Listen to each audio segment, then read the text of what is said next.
Përshëndetje. Dhe Visar Xhani, faleminderit shumë që je bashkëministër. Faleminderit juve për ftesë. Drenori, po e fillojmë me ty. Qeverinë e detyrë, çfarë do të ndodhë më pas? A do të kemi një qeveri Kurtit 3?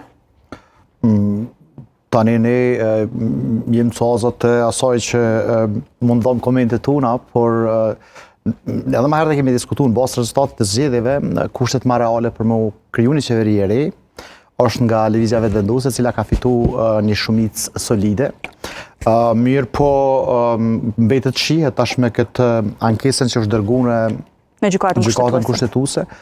Madje mund jetë një lloj sheje që mund të ketë një lloj prolongimi ose vonese, edhe pse e dëgjova me vëmendje edhe zëvendësministrin e detyrë, zotin Sallahi, i cili shpresonte që mund të ketë një vendim të shpejtë për një masë të përkatshme qoftë se tam pezullimit procedurës ose diçka të tillë, e cila ta sqaron më shpejt këtë citat.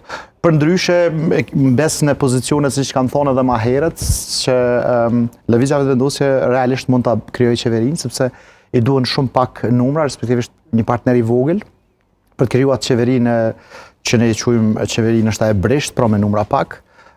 Me shumë gjas, e përmendë dhe zotë Sallahu Kalimti që do të negociojnë tash me subjekte politike, respektivisht do të provojnë ndoshta edhe deputet veç e veç të bindin që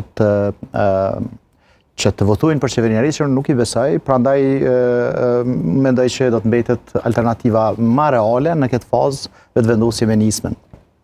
Po për juve, zoti Xhani? Do të ketë tentime, por vështirë për të besuar që do të ketë një qeveri të shpejtë dhe një qeveri ose të opozitës ose të kësaj partije që i ka fituar